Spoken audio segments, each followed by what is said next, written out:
the equation 1 with equation at 2. So we will get that sine of I divided by sine of I.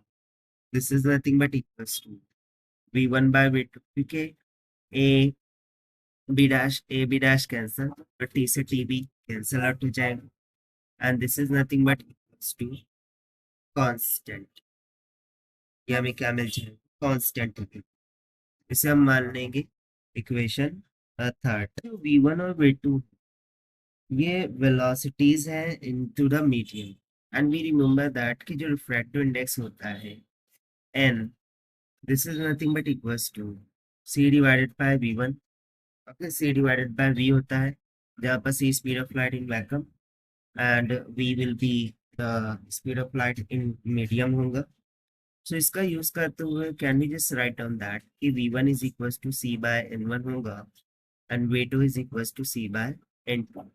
सो इस place पर यदि हम substitution करें sine i by sine of r, this will be equals to v1 हो जाएगा c by n1 divided by c by n2. c से c cancel, n2 ऊपर चला जाएगा और n1 डिनोमिनेटर में आ जाएगा.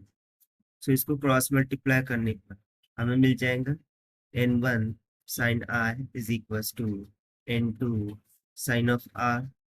सो देखिए यही की कॉन्सेप्ट में हमने लिख रखा था for the Snell's law. So यहाँ पर हमने स्नेल्स लॉ को वेरीफाई भी कर लिया.